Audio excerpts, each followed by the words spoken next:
Coming from the Caveman Studios in Buffalo, New York. Welcome to Caveman Corner with your host, Jeff. Captain Caveman! Thanks. Click subscribe and the bell. Do it now!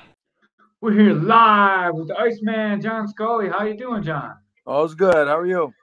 Good, man. You can't quite see the necklace like we did when we first jumped on, man, but the first thing I want to ask you about is that awesome chain you got going on there.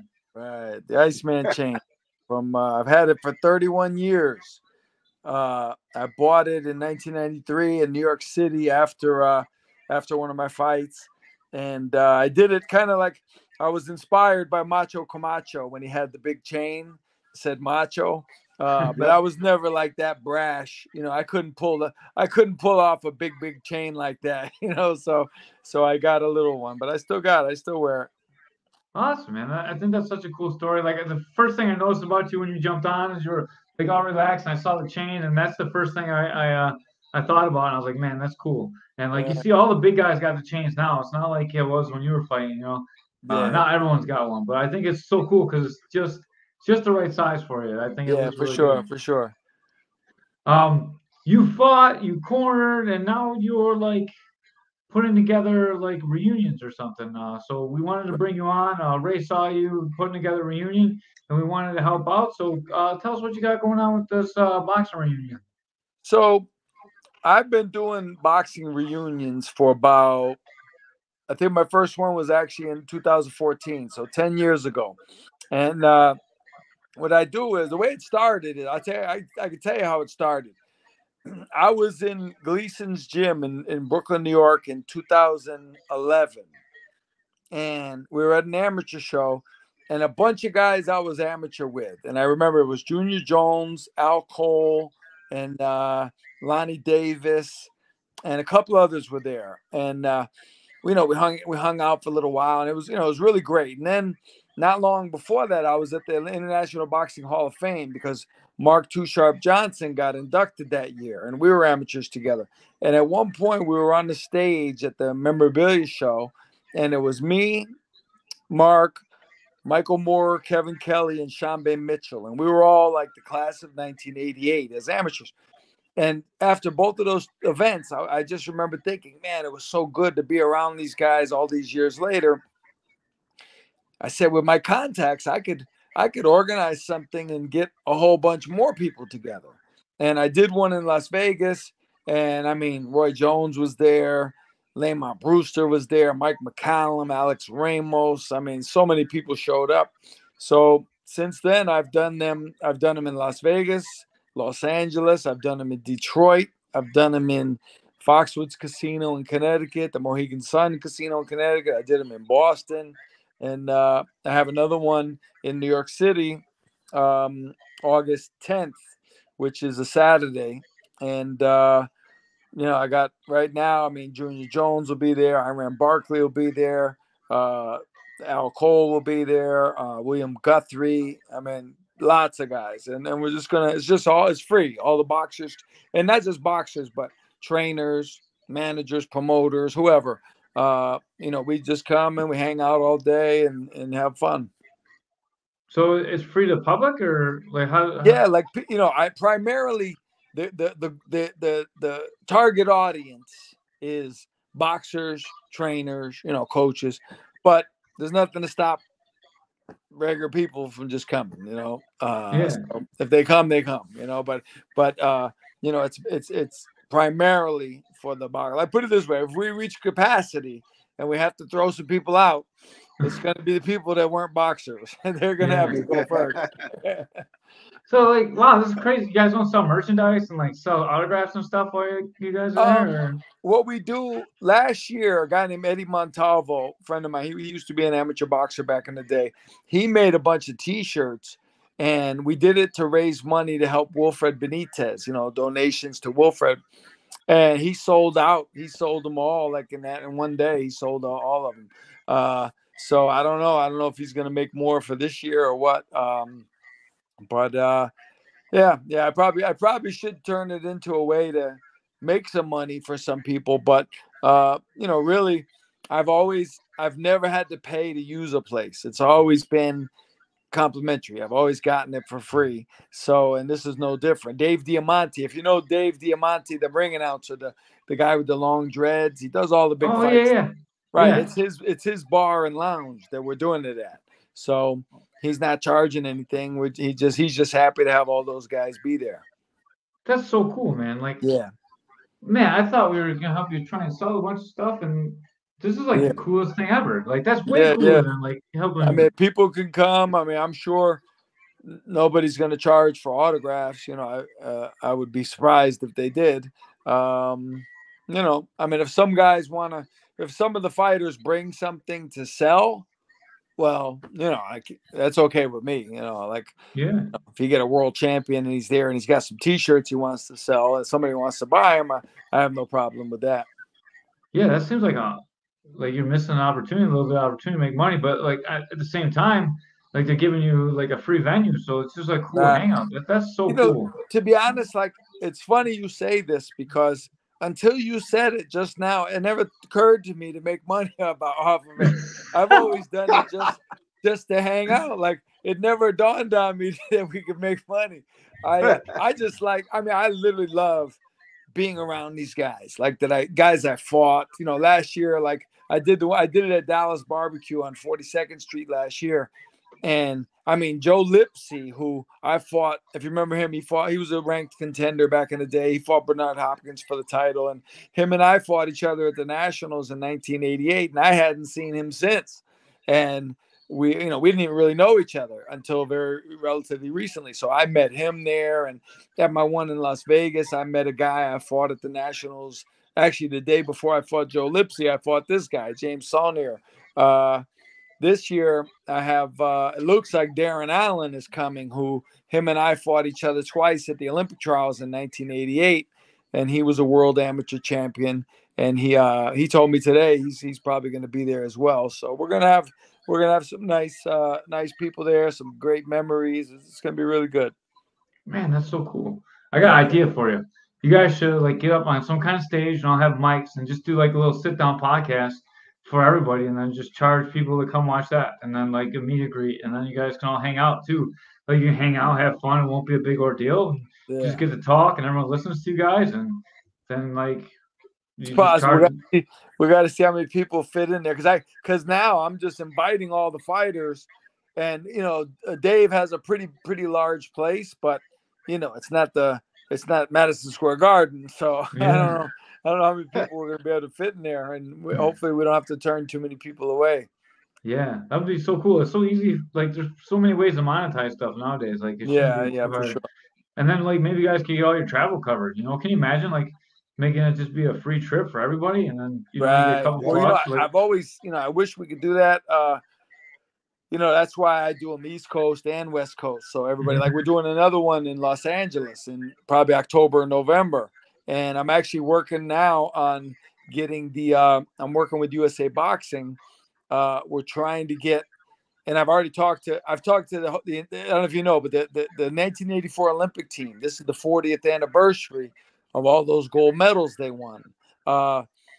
Two of the guys on the team have passed away, Steve McCrory and Pernell Whitaker.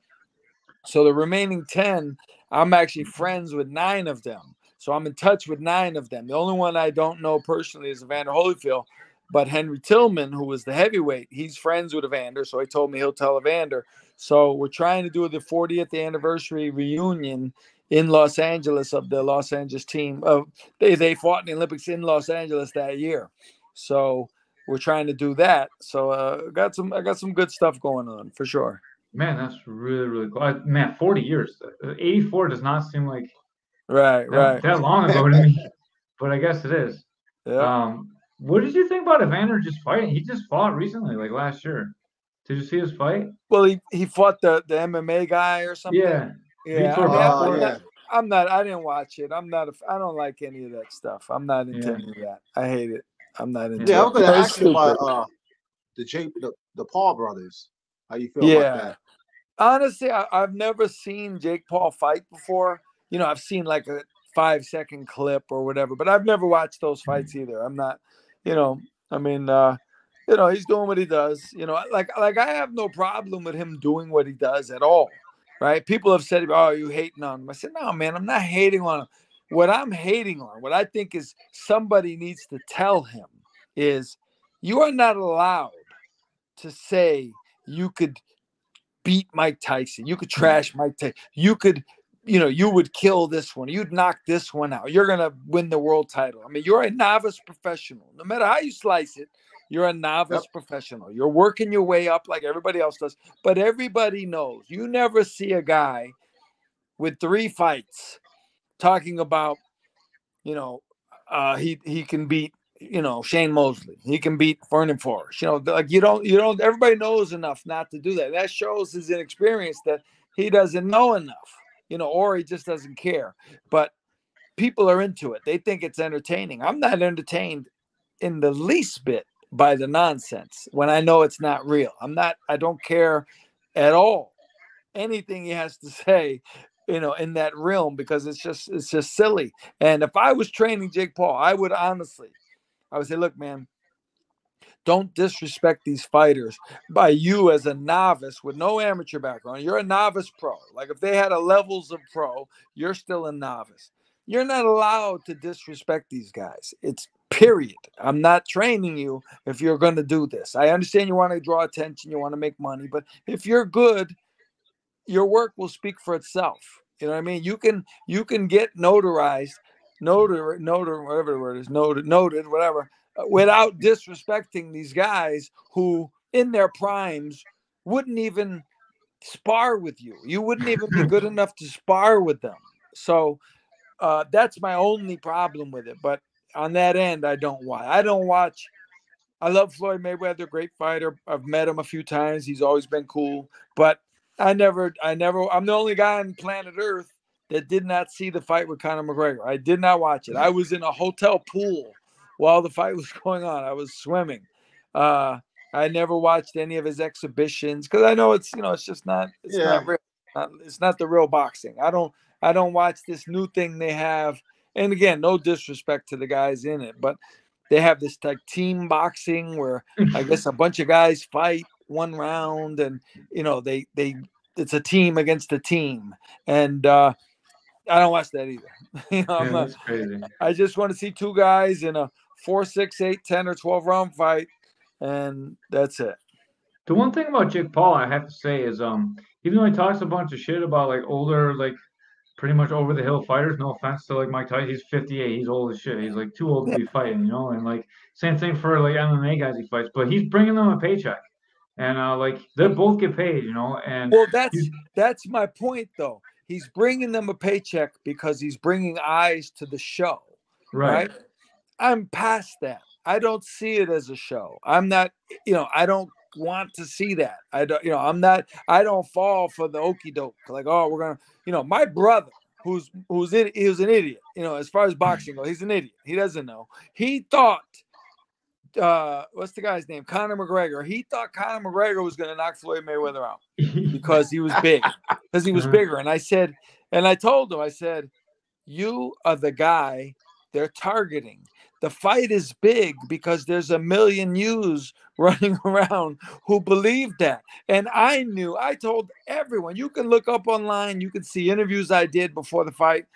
I said, Floyd Mayweather is going to do what I do to novice guys still. I keep my hands up. I block their punches. I get them tired. I make them think they're doing more than they are. And by the time they realize they're tired, it's too late. And then I come on and I show them who's boss or whatever. And that's exactly what Mayweather did. People made a big deal like Conor McGregor caught him a couple times. So what? It's boxing. So what? Or I hear this a lot. Conor McGregor. But look, let me tell you this. Like over the Floyd 4th did round. not have the nerves. You get hit more against a lesser guy because you're not concerned. You're not concerned with him. That's why he hits you, because you're just hanging out, not really on. If Floyd was fighting Margarito that night, he wouldn't have got hit at all. But Conor McGregor caught him a few times because he was Conor McGregor and he was not a world-class boxer. So that's just the way the game goes. To me, it looked like Floyd actually carried him. Yeah, So right. made But made the that's what I'm fight. saying. Like Yep. if he didn't push the gas because he does what he does. He's very smart. He takes his time. He realizes anybody could catch you solid. So now, by the same token, I said this: if that was Keith Thurman, the fight would have been over in the first round. Keith would have went out there and knocked Connor out in the first round. Errol Spence, those type of guys who aren't trying to put on a show. They would have took that fight a minute and a half, 2 minutes, and we would all went home. Yeah. I was trying to make the point that I think some of these older boxers are enjoying getting a paycheck again, Oh and yeah, like for he's sure. helping them out too, because you see like some of these, like, no offense to Bob Abram and like some of them guys, and like some of the guys don't always get the money that they're promised, and it Yeah. seems like the brothers are making sure that everyone gets the money that they're promised. So Right. like Oh even yeah, though I've read that about where he takes care of the fighters and the girl, the female boxer he works with, and he takes care of her, and I respect that. I appreciate that, and I get it. But like I say, my thing is, you have so many people in bars and nightclubs, and they're on the internet, and that you can just tell they don't know anything.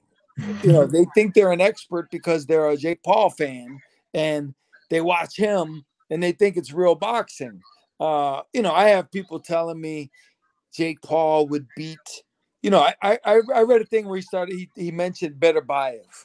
I mean, come on, man, come on. What are we doing here? Like you cannot mention Beterbiev. You cannot say his name. You're not allowed. Like it's just crazy. yeah, and that comes back to the respect part of the sport, which is Yeah. it's kind of lost in today's Oh, fighting. Like there's you not see much for you see anybody. these right. You see these weigh-ins now. Even Oscar De La Hoya is on stage swearing and cursing at the press conference. I mean, we're lost. We're lost, and it's almost at the point of no return. These press conferences have gotten so it's like two guys in a nightclub going back and forth, and all their friends are there going, yeah, what? It's just it's so disrespectful to the sport. Anybody who is not a fan yet and is trying to be is going to see it and go, man, why don't I just watch WWF or WWE, whatever it's called, the wrestling? Why don't I just watch that? Because at least they slam each other and throw each other on the floor and stuff, But I'm embarrassed that people think that's what you have to be today. Like you couldn't be Andre Ward today. You couldn't be Joe Louis. You understand? Rocky Marciano. You couldn't be those guys. Arthur. Arthur's not a superstar. He would smash these guys, but he's not a superstar because he refuses to disrespect himself and the sport by acting like a fool, like a thug, like a gangster. He refuses. He's too old for that. His religion wouldn't allow him to be that stupid and sell out so you can make more money. Do you think that? I mean, you've been in the game in the sport of boxing forever, and you've seen a lot of stuff. You've lived through stuff that like we only hear about and we read about. So like I would assume that you're much closer in tune with this than I am. But it seems like boxing has never been like one unified sport. Like if you watch UFC, like Dana White controls all the guys, so the best guys fight the best guys. But then in the boxing, like in the 80s to the 90s to now, it seems like it's been getting more and more split. Like all these different promoters are having different guys, and you never see the best of the best fight each other. Do you Right. think Yeah. this is what happened to boxing, or is it something different? I don't know. I feel like The way the boxing is run is horrible. Like, you just what you said, right? Like everybody's on their own agenda and their own pace, and it doesn't, like I'll give you an example. Back in the day, Sugar Ray Leonard, as a young man, early 20s, he fought in between November of 1979 and September of 81. So less than 2 years. He fought Wilfred Benitez, undefeated, Roberto Duran, who had one loss in, I think, 63 fights. He fought Duran twice. And he fought Tommy Hearns, who was a killer. Plus, he fought a few other guys in between. He did that in less than 2 years. Those 4 major mega super fights. Nobody's doing that today. They're waiting. Mayweather and Pacquiao waited, all those years. And I didn't. I was in Las Vegas the night they fought, but I didn't go to the fight.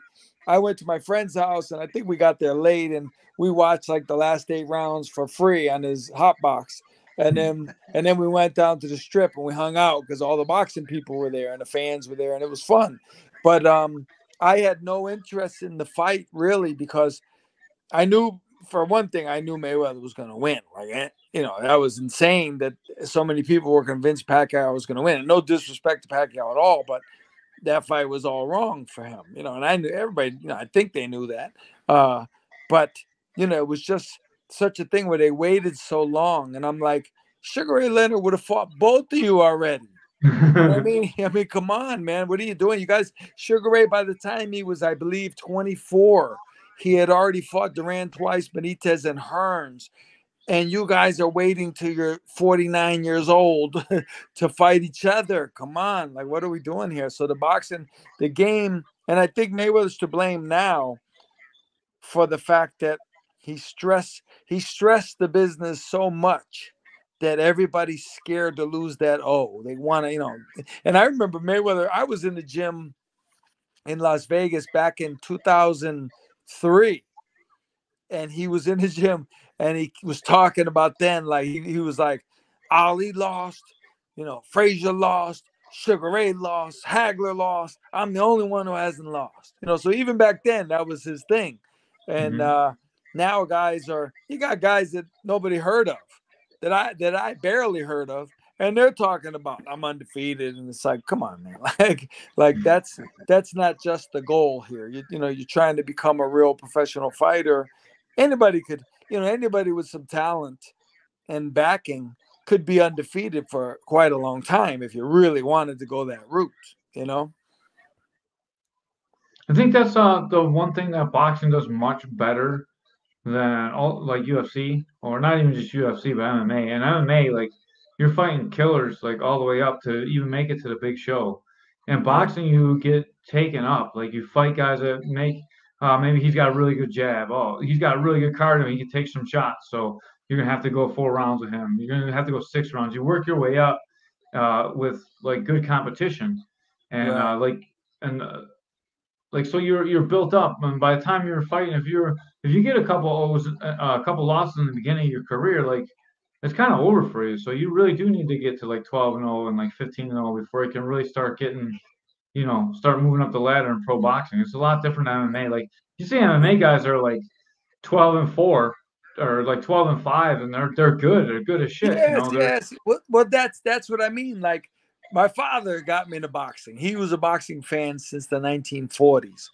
And he told me it wasn't until the late 70s and the early 80s when network TV really showed all the big fights on TV. It wasn't until then that being undefeated even meant anything. Like, back in the day, a guy like Ralph Tiger Jones, I don't know if you know who he is, but he beat Sugar Ray Robinson. He had like 15 losses at the time or something. People didn't care back then if you had losses. They knew you were a good fighter. Whether you won or lost, you can't go undefeated if you're fighting good people and you're fighting close, tough fights. So, if Joe Frazier fights Muhammad Ali and one of them loses, well, that doesn't mean he's not good. He just lost to another great fighter. Well, back then they did that all the time. So they had losses, but they were good. And now it's a thing where people could have 2 losses and fans will go, he's done. Are you insane? What do you mean he's done? He's 27-2, and you think because he lost 2 fights to 2 good fighters, he's done? I mean, it makes no sense, but that's where we're at. That's the impression that people have. And, it's not good. Yeah. There's been some rumors of like investors in Saudi Arabia coming over and buying up a bunch of contracts and making the best guys fight the best guys in boxing too. I hope that happens. I would love to see it. I'd love to see like the really good people fight each other. Well, it's not the contracts. It's the Prince.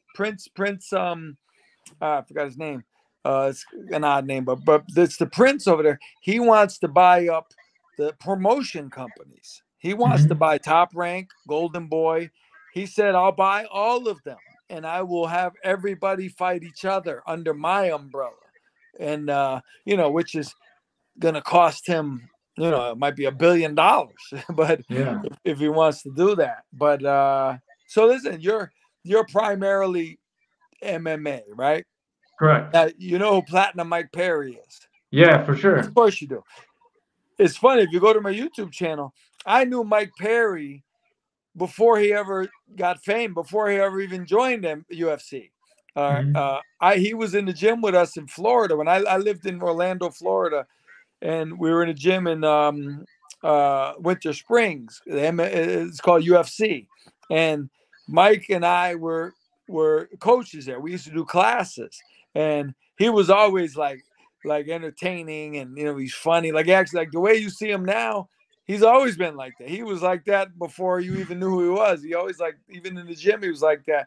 And it's just so funny to me because I knew him and he was cool. And we have fun in the gym. And I even, like I said, I have a video of him doing these plyometric bag jumps in the gym one day, really hard exercise I put fighters through. And the next thing I know, I moved away from Florida and I'm hearing all about this Platinum Mike Perry. And I'm like, man, it must be the same guy. It's crazy. And then I looked online and it's him. So I thought your listeners might be interested in that. Cause I knew him way back then. And I guess he's fighting Jake Paul now. Yeah. Right. Jake Paul, major money. Jake Paul might be sorry he took that one. Yeah. Well, I tell you, like I say, I can verify Mike Perry, that's him. He's not putting on an act at all like that. Yeah. That's him for real. He's always been like that. And he's a scrapper. Like he's going to fight. He's going to dig in for sure. Do you ever watch the bare knuckle boxing? I don't watch it, but I actually did the broadcast for one of the shows in Wyoming about, it must have been 5 years ago. I was a ringside broadcaster for the show. And it was interesting, I'll tell you that much. But what I thought would happen did happen in almost every fight. And I was like, how are these guys going to go through even one round without getting all cut up? Like, it makes no sense. Like of course, you can't go through a 6-round, 10-round bare knuckle fight and not get cut up. And that's what happened. Everybody got cut. The whole card was sliced up. Yeah. Mike Perry's been like killing everyone there. He is. That's like, it seems like he's made for that. I'm telling you, man, he's a fighter. He's I remember this was back in 2014, so 10 years ago, and we were in the gym, and he's a scrappy. He comes from the hood, like he's a white kid, but he lived in the hood in a town called Apopka, which is just outside Orlando, and he's no joke, man. He's a real fighter for sure. I love that to death. So you've cornered people, and seems like you're having a great career after boxing. What part of boxing have you liked the best? Which did you enjoy the most? Like fighting yourself, cornering people, or maybe like what you're doing now, like just being an ambassador for boxing? All of it. I loved all of it. I like what I'm doing now. I help raise money to help fighters who are injured and down and out and things like that. I like that. But I'll say this. There's nothing like being a fighter. And especially on fight night, when the lights come on and you walk to the arena and you walk to the ring, there's nobody else matters. The trainer doesn't matter. The promoter doesn't matter. The cut man, the fans, the fighter is the guy. And it's hard to replace that. Like if when you're a professional fighter, even just one fight, and you walk to that ring, and man, it's something different. It's a unique thing, and I've never found anything that could replace it, for better or worse.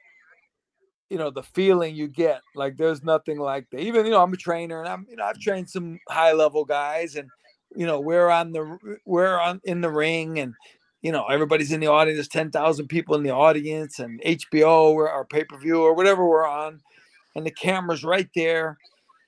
And as exciting as it is, I always know, I'm very aware that nobody's there to see me. Everybody's there to see the guy next to me, and I know that. To me, I've fought professionally. I run a gym and I corner people now, and I do this podcast and we commentate the most. And my least favorite is corner people. Yeah. It is tough to go out there and be like, oh my god, you see all these holes when you're out there watching. Like it's Hey, like hey, if you Jeff, just be in that body for like 1 minute, you could make so many different things happen in the Jeff, cage or for the ring. Yeah, did you ever and smack then. somebody? Go ahead, Did you Ray. You ever can smack ask him. your corner? Ray's got this Your question fighter? for you, John. Did I ever smack anybody? Well, I know you did. I saw the video. Do you still talk Yeah, to Mike? Listen, I've read a couple times where like that thing. I don't know if it went viral. I really don't know what viral means, but it's went popular a few times where there's a lot of comments and some like this one guy. I guess they didn't expect me to be on there commenting, and this one guy was like, "Oh, I wish that trainer would try that with me." And I commented right after. I said, "Listen, if you were my fighter, I'd smack you too." And I'm like, "Listen, I know that kid since he was 9 years old, Mike Oliver. I've known him since he was 9. I know who to slap and who not to. I know who it's gonna reach. If I slapped Arthur Beterbiev, it wouldn't work. That's not happening, right? Mike Oliver, Mike Oliver will tell you himself. He loves that I slapped him. Every time I see him, he brings it up, no matter who we're with. He'll be like, "Man, Scully slapped me one time."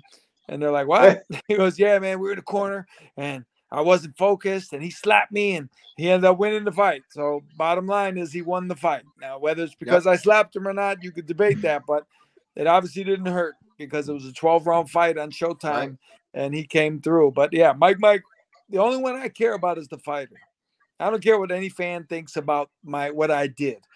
In the idea that Mike Oliver is super happy that I did. That was about 2006, I think. So we're talking 18 years to this day.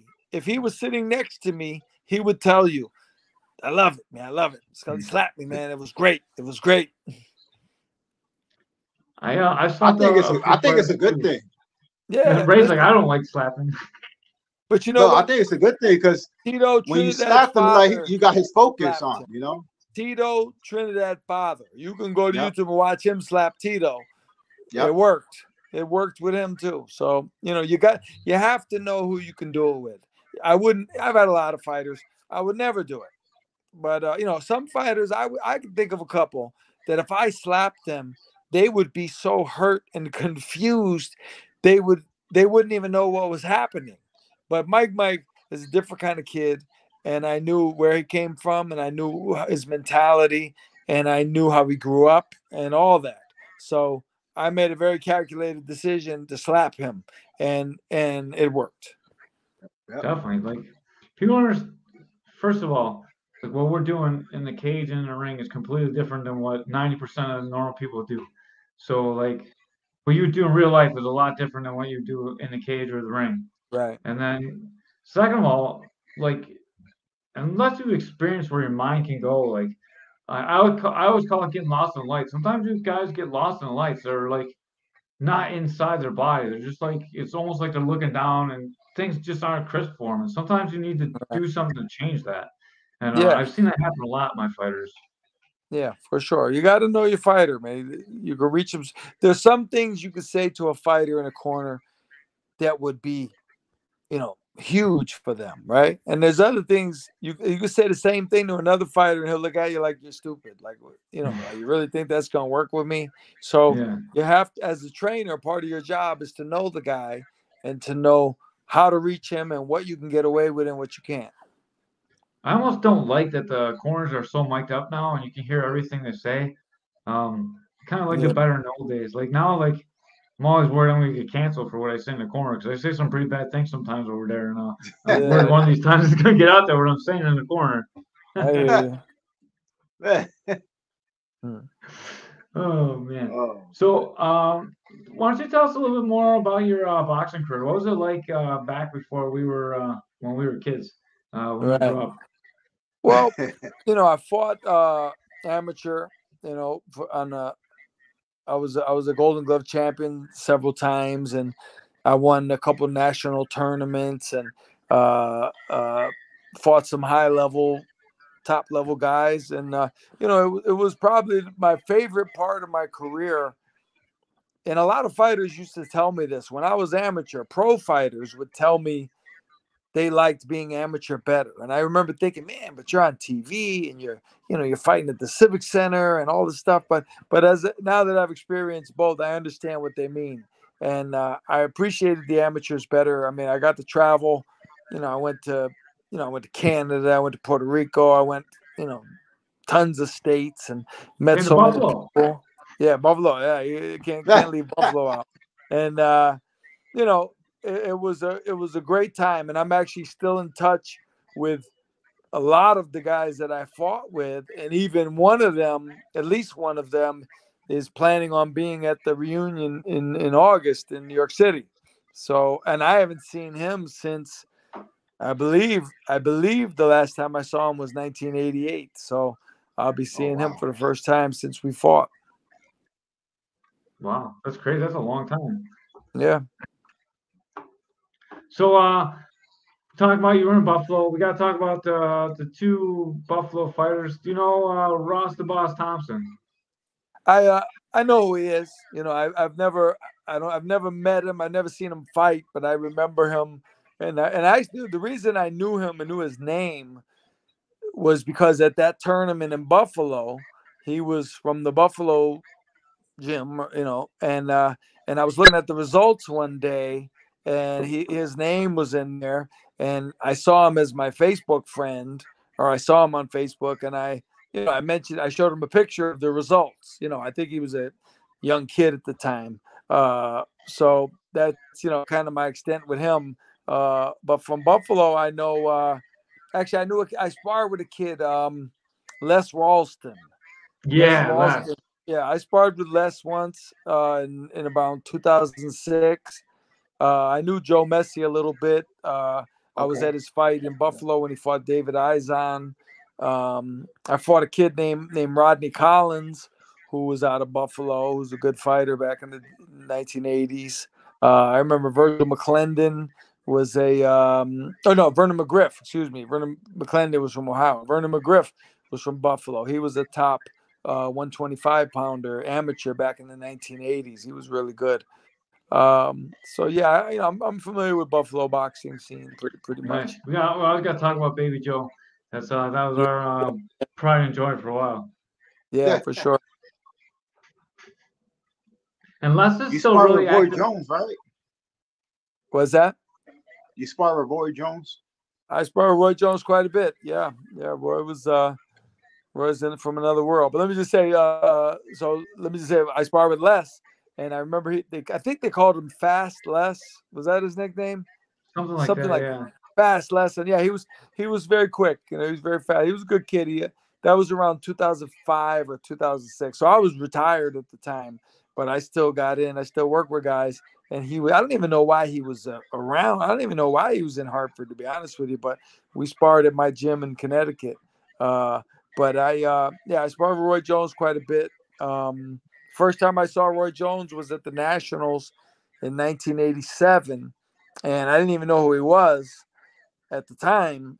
But after I saw him fight one time, I called my father, and I said, "Man, you got to see this kid from Florida. This kid's going to the Olympics next year, and this kid's unbelievable." And I knew then, right away, that he was going to be a world champion for sure. That's awesome. And then you got to spar with him like all the way to the pros, or? Yeah, we sparred as amateur and pro. Yeah. Nice. Oh, wow. Yeah, actually, awesome. One of the clips from the amateur is on YouTube, and we were sparring in Sugar Ray Leonard's gym. And if you watch it to the very end, the camera at the bell pans to the left, and you can see Sugar Ray Leonard and Gerald McClellan on the bench next to the ring talking to each other. Oh, that's cool as shit. Yeah, for sure. That's really cool. I just want to give Les a huge shout out. He's still very active in the Buffalo boxing community. He's still around, helping fighters around here. So I know a lot of his guys fight on local shows around here. So just want to give him a huge heads up. Since we're local, we got to always promote the local guy. So Les is an Yeah. awesome guy. I have a lot of experience with him, and like every time I've ever met him, it's been a super positive interaction. So Right. he's awesome. If I had any fighters, I would definitely send him his way to touch up to boxing for sure. Yes, sir. What do you think about MMA, man? It's kind of like taking over for boxing now. Like in the old days, that like everyone would be like, "Oh, the heavyweight boxing champion of the world is the toughest guy in the world." Now, like I guess the consensus would be that like John Jones is the champion of the world. Do you think that's because boxing is kind of falling apart, or do you think that's because MMA is taking over? I'll tell you the truth. I've never actually watched MMA, so I don't know that much about it. I'll be honest. I've heard of John Jones, but I don't know who he is. So, I guess it's a big sport, but I don't know that much about it. I would say a lot of people ask me like, "Oh, is MMA taking over?" And I'm like, "Well, the thing is this. I don't know how much they could be taking over, and the idea that Tyson Fury, they're making mega, mega, mega, mega millions. Now something's wrong with MMA because I've never heard of any MMA fighter making this kind of money unless Conor McGregor fought Floyd Mayweather. So something's going on over there. They're either not getting paid what they're worth or they're not generating what they're worth. I don't know what's happening. But me personally, like I said, I've never seen MMA. I really, I don't really know that much about it, to be honest with you. You watch him, you're like, man, these guys can't punch at all. I guarantee you think that. Well, I'll tell you this: I've sparred with MMA guys. I've sparred, and I'm talking about me in my 40s and 50s. I've sparred with MMA guys, and the thing is, like, a lot of times they'll be like, "Oh, that's Joe. He's got the best hands out of the whole team." So I'm like, "Wow, all right, he's gonna be, now the best hands for MMA maybe, but for boxing, I think a lot of guys in MMA would do well to improve their hand game, I would think, because like I said, I've sparred with guys who people told me were really good with their hands. And after I sparred with them, I didn't really think so. I didn't think Right. they were, better than the better amateur guys that I've sparred with who are boxers. So I don't know, but I don't know much about how if it would really benefit them in the game in MMA. I don't know how it works. So like the whole thing is so different because you not only The you can punch, you stance. can kick, you can knee, you can elbow. So right. like you get that wide boxing stance and you're gonna get taken down all day or like Right, leg right. kicks. That's So right. Yeah. So yeah, I guess who was the guy? There was a guy. I don't know if he's still a few years ago. They said the guy was like his hands were his best asset. They said he would get the kicks out of the way, kicking just so he could start punching. I don't know which guy that was. yeah. You might be able to figure it out, but Yeah, I yeah, don't. There's the level of boxing in MMA is so different because the way the stance and action goes. So Yeah. like if right, you get too close, anytime there's a clinch, the guy can put you on the ground. So like now right, you see guys that have really good jabs. So like the two weapons that you see really good in MMA, guys are gonna have a really good jab, and most guys are gonna have a pretty decent lead hook. And like the cross sucks, so you can't really get wide. You can't really sit down on it because then you get kicked or you get taken over. right. It's very difficult to have very solid boxing in Yeah. MMA. And like Okay. it would be so interesting to have you watch some MMA and then like sit Yeah. down and talk about like the differences and like how you think you could fix the stand up part of it because Right. it's a Well, discussion I'll we tell have you with a lot this of much. boxers. I'll tell you what I do know. And a lot of fighters, they like to say the opposite just because they want to sound tough or whatever. But I know, like if I was in a restaurant or a bar, I don't go to bars, but any place like that, and there was an MMA guy, and I stepped on his foot or something, and he wanted to fight, I wouldn't even want to fight the guy because I know these guys are dangerous. You know what I mean? Like I recognize that. I understand that. Like they get a hold of your arm and all of a sudden your arm's broke and you're not having any fun anymore. So I wouldn't these guys I know they're dangerous people when it comes to their thing. And it's funny if you remember when James Toney fought who'd he fight? Randy Randy Couture. Couture. Randy Couture. Okay. So before the fight, I would talk to James every few days, and I'd be like, "Man, what are you gonna do if he, gets a hold of you? And he's like, nah, I'm gonna knock him out. I go, yeah, I'm just saying, but what if he gets a hold of you? And he kept saying, I'm gonna knock him out. And I'm like, man, I don't know. Like, I'm sure he has a plan too, and that's to grab you. And, I don't know if he just didn't respect it, or he didn't believe it, or he didn't understand it. But, he went in, James, I think, went in with the wrong mindset. And that's why I would personally never even do it, because even if I knew how to do it, I wouldn't want to get kicked in the leg. And, that's not for me. I'm not with that. Dude, it sucks so bad to get kicked in the calf. Like. Well, let me tell you what. So Let me tell you what. Michael Nunn, when he came out of, Michael Nunn is, right? Yeah. Okay. Yeah. Michael Nunn came out of prison about, it was about 7 years ago, whatever it was. And me and him were friends. We fought each other, and we're friends. And when he was in prison, and when he came out, he did a kickboxing fight against some guy. You could look it up. It's a guy that's, I guess, in the Hall of Fame for kickboxing. I don't know the guy's name, but he's from Iowa, I guess.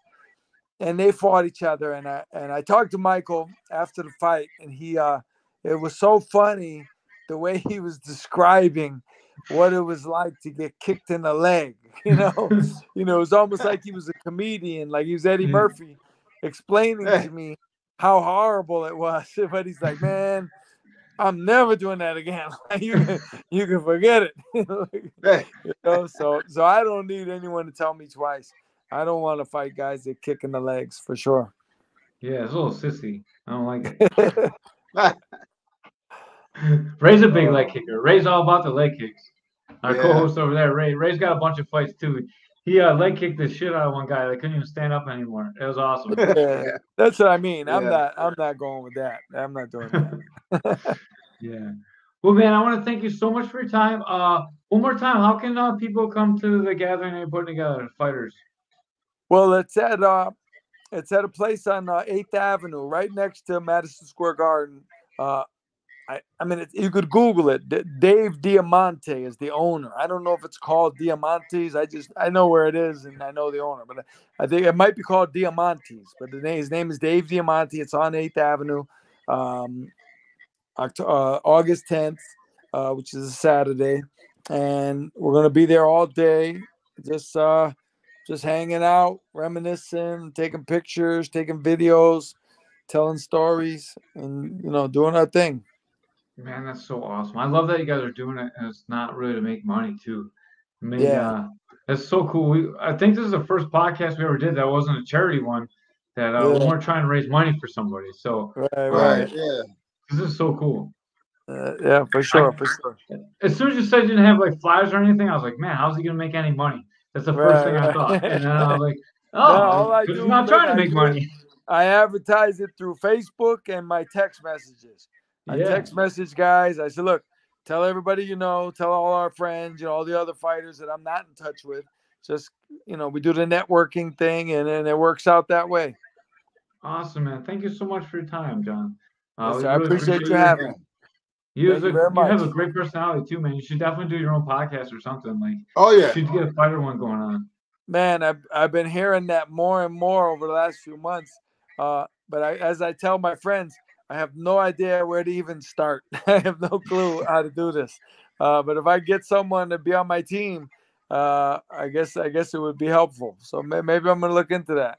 Yeah, definitely look into it. Like you have such a wealth of knowledge, and you're a very personable guy. Like listening to you talk is so cool. I feel like I'm hanging out with my dad's friends. Like it's just like all the cool old guys, Right. Yeah, playing poker, pinochle, and taking everyone's money. Right. I think that might be in my future. Yeah, for sure. Yeah, for sure, man. Like, and you guys should do like a podcast with all the fighters, like every time that you do these, and like sell it. Right. Yeah. Definitely make some money. I would pay to listen to it. I really would. Like, whatever you guys charge, I would like $5 to listen to it. Like, for sure, I would do that. That's such a cool thing. I'm definitely gonna look into it for sure. All right, man. Thank you for all your time. Thank everyone for watching. We appreciate you guys. Remember, if you're watching on YouTube, please click the like. I missed all my advertising too. Please click the like. Click the like and subscribe button down there in the corner. I know you see it. Please do it, and do it now. because the more people that subscribe, the more money we make, and that's great for us. So we can have good guests on. All right. Thank you so much for your time. And with that, we are out of here, guys. Peace. Peace. Peace. All right. He peaced out. Oh, real quick. FCP was awesome. They did a really good job. The show was at a hotel. It was a super small venue, but man, the show was awesome. Some really good fights.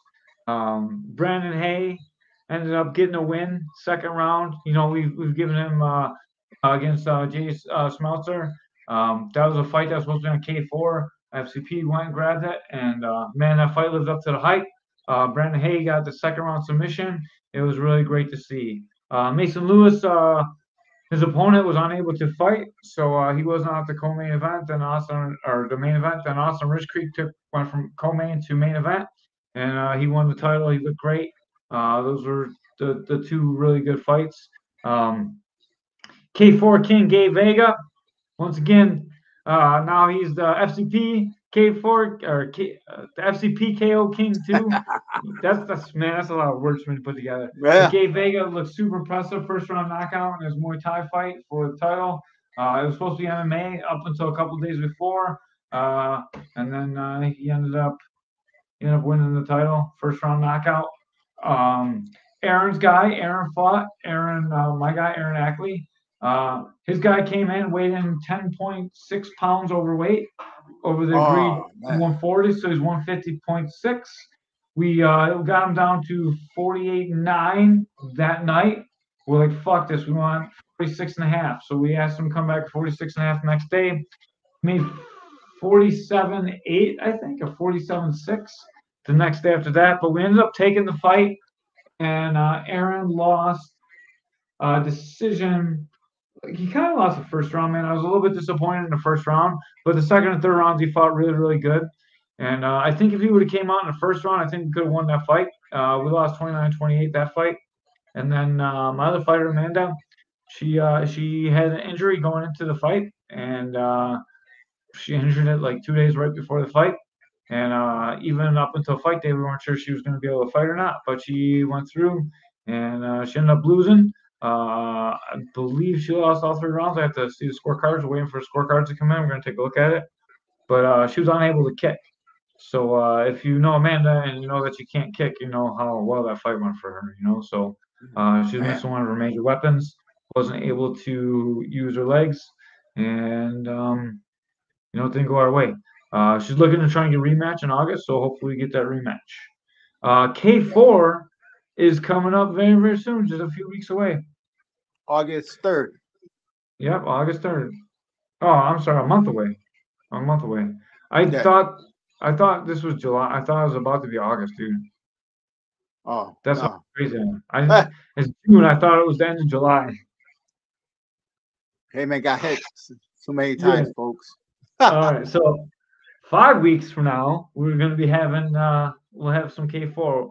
I know one of the major MMA fights, and I'm sworn to secrecy. I can't tell you who it is. I can tell you who it is, but I can't tell you right now.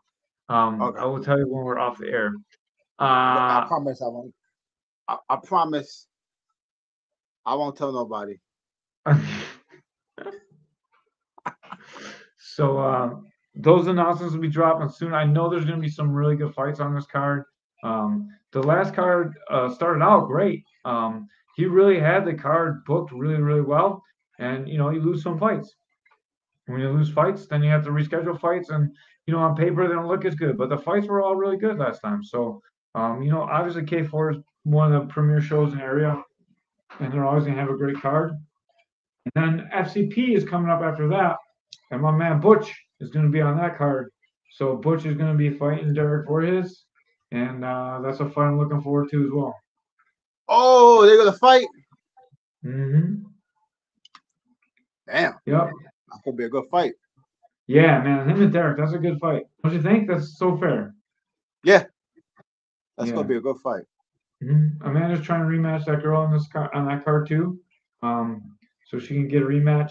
I think Aaron's going to sit one out and just get a little bit better. I think he just needs to lose a couple pounds. I think if he fought his real weight, I think like he probably got 15 pounds bigger at least, like more than 15 pounds bigger by the time I fought in the cage.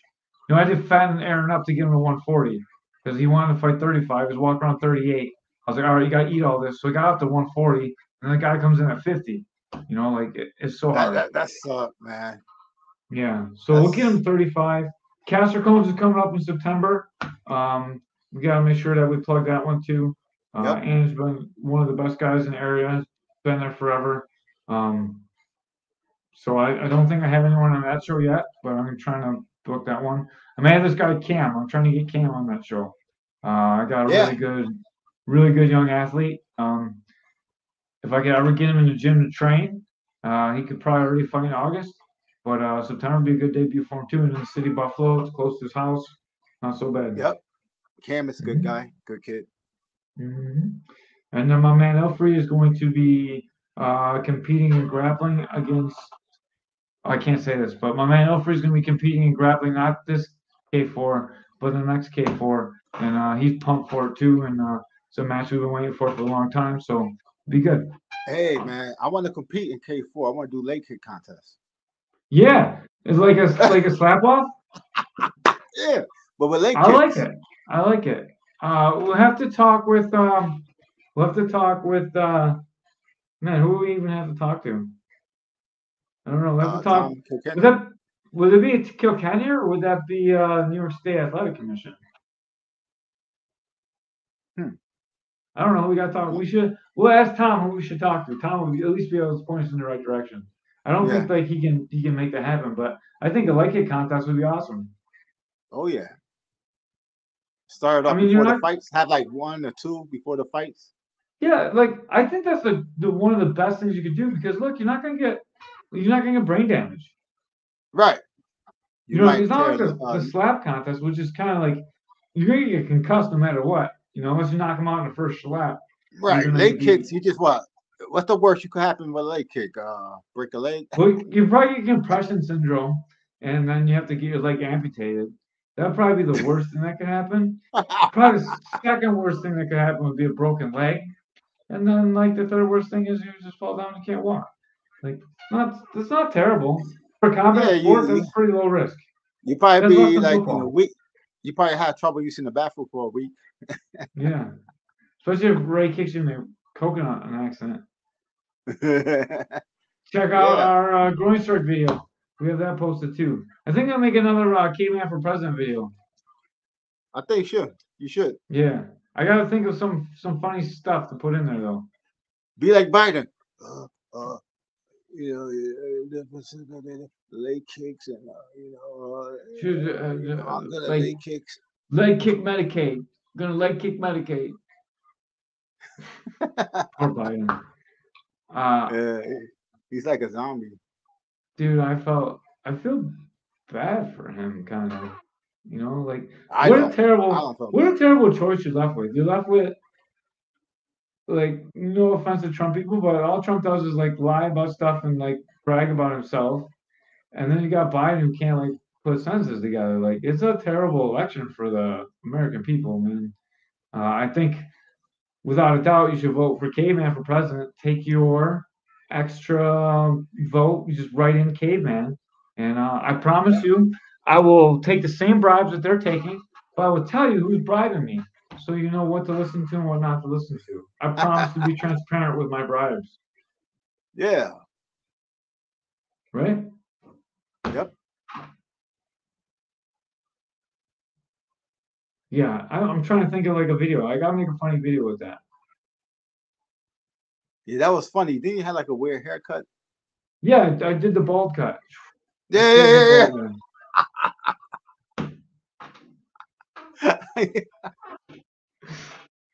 I will do it again. I'll do it again. I'm willing to give up my hair for that gag. That was funny. It is funny. Oh man. And I have to shave my head again. I'm gonna go back to being bald after that. But I think it's worth it. Yeah, what else we got going on? Buffalo Classic, September 28th. Also the same day as FCP. So that's another big day in the Buffalo area sports combat. Naga's coming July the 28th or 29th for a tournament. And November is Grappling Industries. So that's the rundown of what's going on locally. I feel like we're missing something, but UFC just happened. Well, the head kick. Yeah, Pereira looking great, man. Yeah. Oh, snap. I got to pee. Oh, man, poor Ortega. All right, well, we'll let you get out here, Ray. Thank you for getting John Iceman Scully. That was a cool interview. That guy was pretty awesome, man. He's a cool dude. Yeah. He's a cool dude. He just texted me something. I got to look what he says.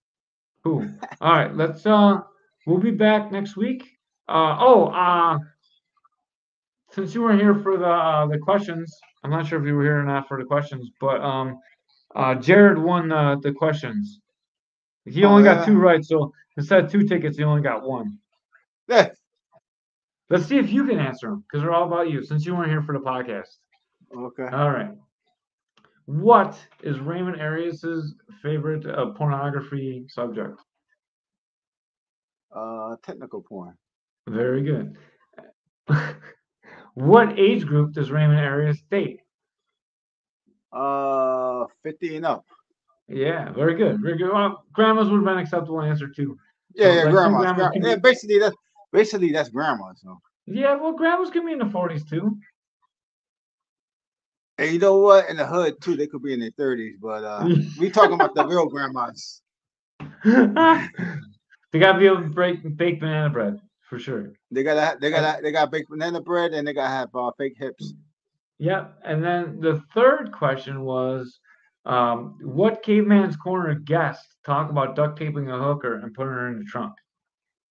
Mark Hall. Yes, very good. And not only that, I just my phone must listen to me because right after that, Mark Hall's fight in Ultimate Japan came up, and I watched it again. When he fought the sumo guy. Yeah. Oh man. And then the last question was, what episode did Ray Arias start on the podcast? Damn. All I know is, was it 8 with Mickey Gaskin? It was with Mickey Gaskin, but it wasn't 8. Yeah. Oh, was it 8? I don't know the number. 10? I'm just guessing now. 14? 4, Ray. You were on the 4th episode. Oh, 4? Oh, yeah. Shit.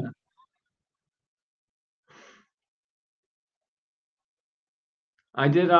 You were on 4. You were on 4, and then you started back, and then you were full time on 8. Oh, okay. So 4, you came in and you guest host with Mickey Gaskin, and we did the podcast about ground force fights. Because Chris, the guy who had the original co-host, couldn't be there when we were still at Fanduzzi, and then you took over. Yeah. Oh. Yeah, that's the old days right there, Fanduzzi. Yeah, the old Fanduzzi days. And then you've been there ever since, man. So we've done we're like 200 episodes together now. Not really, because you're not there for everyone. Yeah. This is 207. You started at 4. Okay. Yeah. We've done a whole lot together, man. It's been like 7 years of this now. Yeah. You're like one of my longest friends, just so you know. Oh yeah. Yeah. Man, I don't know. Okay, man. This last few months, I feel like I've been having bad luck with the eardrum busting. Oh, should I tell that story real quick? Yeah, you gotta tell the story now. Tell you how your dog broke your ear. Yeah, so I had a Q-tip. I was cleaning out my ear, right? And then I just leave it there like an idiot. And I sit down and I call my dog over. My dog jumped up and hit the fucking Q-tip and then went deep inside my ear.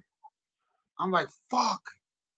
So like I was pulling it, it wouldn't come out. So I had to use a little force and all this blood came out and went to the ER. They was like, you gotta bust the eardrum. Got a hole in your eardrum. And yeah, so last month, man, has been kind of like bad for me. Like I've been having had an ear infection, earache with a headache, and wasn't feeling the best, but now I'm feeling better. I got medicine, antibiotics, ear drops, and I feel a lot better. And I saw the doctor a week ago, and she says that the ear is repairing itself. So she sees That's scar awesome. It's tissue good to in have you the ear. back. So You were yeah, gone so 2 podcasts without you, like I was said. man, it was so frustrating, man. Like my ears was killing me, the pain, and they feel like my one ear, it feel like it got like I'm underwater. So but it's feeling better and my hearing a lot better now. So yeah, man, So I'm just glad it's getting better.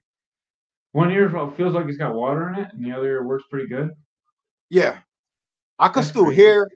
I could Mhm. still hear, but it's like the sound's not like the greatest. It's like muffled, but it's getting better though. It's improving. So it's like you have permanent cauliflower ear. Yeah,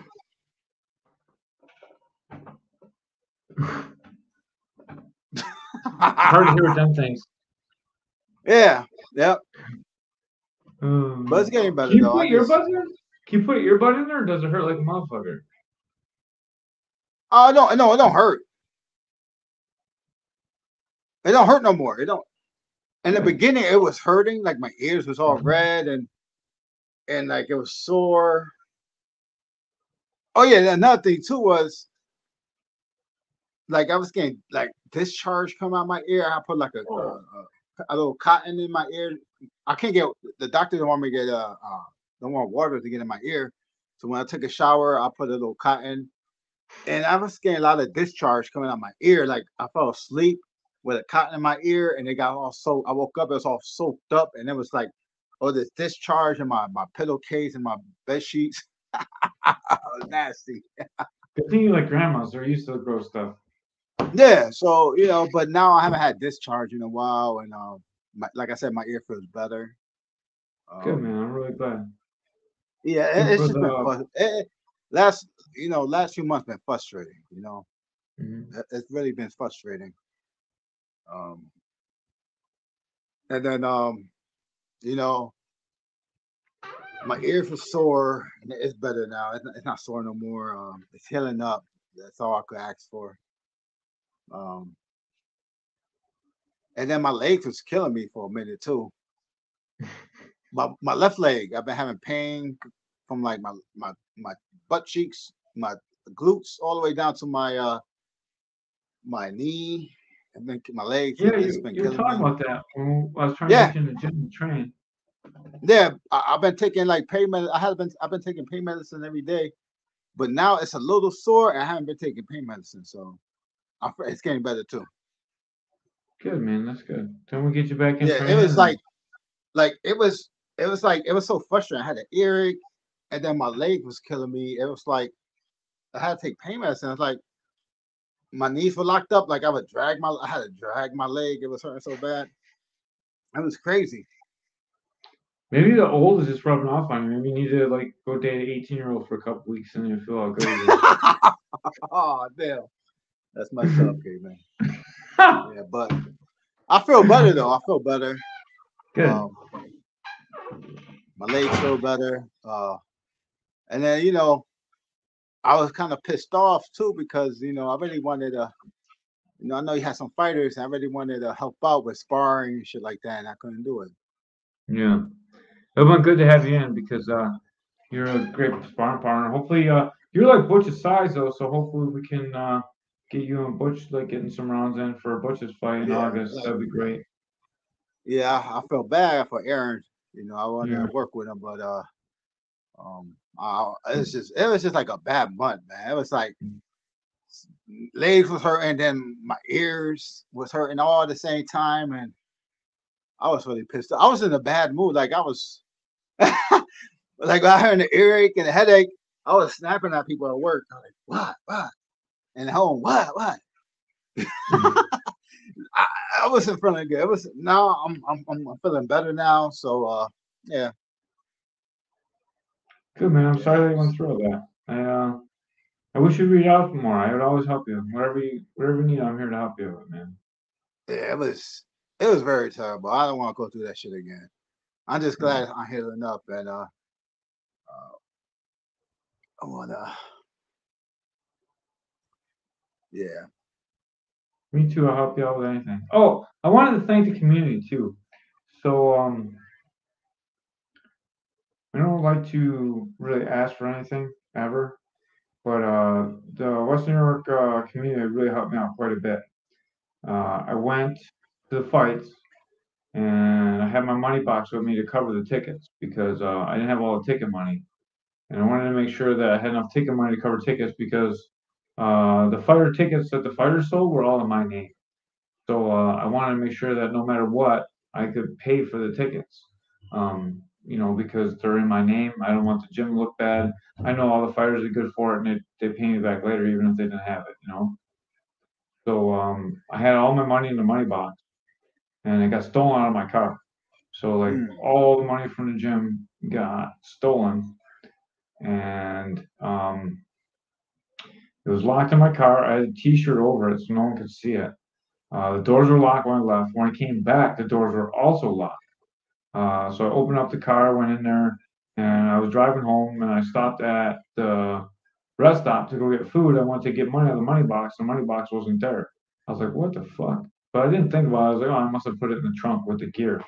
And then the next day when I got to the gym, I looked through the trunk and it was not in there. So someone at the venue opened my car door without breaking the window or the lock, unlocked my door, got the money box out, locked the door back again, and got all the money. So I think someone cased my car.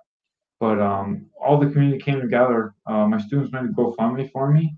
I would never like do that myself, but they made a GoFundMe for me, and people sent me money, and you sent me money too, and I really appreciate it. I appreciate it from everyone in the community, and I really appreciate it from you. So thank you very much, Ray, and thank you to everyone that helped me get that money back. I know $2,000 doesn't sound like a lot of money, but for me, that's like it's like everything I have pretty much. Trust me, under It was Biden, good. it's a lot of money. What's that? Under Biden, it is a lot of money. Yeah, for sure. Oh man. But I Um, really appreciate all you guys. So everyone in the community, thank you so much. And like I try and help the community as much as I can, and I can't tell you how heartwarming it was to see that everyone helped me out, and I yeah, love each and every I, one of you guys. I, Everyone that helped me. I seen that. I seen the GoFundMe. I seen the people that donated, and I'm like, wow, class act. It's you know, when something happens in the community like that, people come in and help out. That's a good Yeah, thing. it would have been terrible. I mean, it would have been not great for me. So I'm glad that I got it, and it was good. I was able to so we got the belt test done today. It was great. I have like 5 kids test, 3 passed, 2 are gonna retake it, and like all the snacks, all that stuff, that all comes out of petty cash. So like without all that money, like it's hard to do things like that. So Yep. like the picnic, when we do the picnic next month, all that money from that box is like paying for the picnic. That's all the stuff that goes into the gym outings. It's like all the leftover money goes into there, and it all goes back into the gym. So all the stuff that I do with the gym and all the money I give to the fighters at K4, all that comes out of there. So I appreciate you guys, and it's only going to go back into the community, but it enables me to help out at my gym, and I appreciate you guys so much for helping out. I'll probably make a little short of this and just post this part too, but I want to make sure that I said all this on there. So thank everyone very, very much. That's crazy, man. Like how like we try and kill each other, but we all love each other. Yeah, It's an interesting dichotomy that we have in the community. yeah. Like we like, you like training with people. We like choking each other out and snapping each other arms, Hmm. but like at the end of the day, it's like family. Yeah. Oh, I'm gonna break down that video too. Where the guy gets choked out and his arm is broke. Did you see that one yet? No. I'll send it to you after this. I'm gonna make a video. I'm gonna break it down. Oh yeah, Yeah. dude. Yeah, that'd be sweet. Break it down. Do a breakdown. Yeah. Do a Like caveman breakdown. yeah, whose You know how the fault is it? Gracies? You know how the Yeah. Gracie got their own breakdown? Uh-huh. Caveman breakdown. Yeah. It's so the Sounds guy bad. gets put so the referee's watching. The guy's in an inverted triangle. Oh no! I did see that. Yeah, the I guy did goes see to that. sleep. Yeah. Yeah, the guy goes to Yep. sleep. He's looking at the ref. The ref doesn't do anything, so it breaks the guy's arm. And that guy's arm's on backwards, and he's choked out to sleep. And the guy's still looking at the ref, and the ref finally gets in there. And we're gonna talk about. I'm gonna break this down in a video and be like, whose fault is this? Even the commentator was like, "Stop the fight!" Yeah, it was pretty Stop bad. it. How did the ref definitely did not a great job in that fight. Maybe you see. I think if you're gonna be an MMA ref, you should have fighting experience. Yeah. So it's not even MMA. Like it was different if it's MMA. It was just grappling. So Oh, it's a strict grappling. yeah. You should have a lot of grappling. You think the ref that should be part of the thing? Have experience in grappling, you know, right? Yeah. My breakdown's going to talk about whose fault it was. Whether it was like the guy that didn't tap out and went to sleep. Is it his fault his arm got broke? Was the guy being a dick that broke the guy's arm? Why would you break the guy's arm? Or was it the ref's fault for not stopping it? You know. So watch our breakdown and we'll get it all set. And thank you everyone that subscribed to Caveman's Corner. Make sure you subscribe. We had another couple of viewers on YouTube, and hopefully they subscribe. Do it now. Yeah, do now. All right, man. I'm out of here. You're out of here. Have a great night, everyone. We appreciate y'all.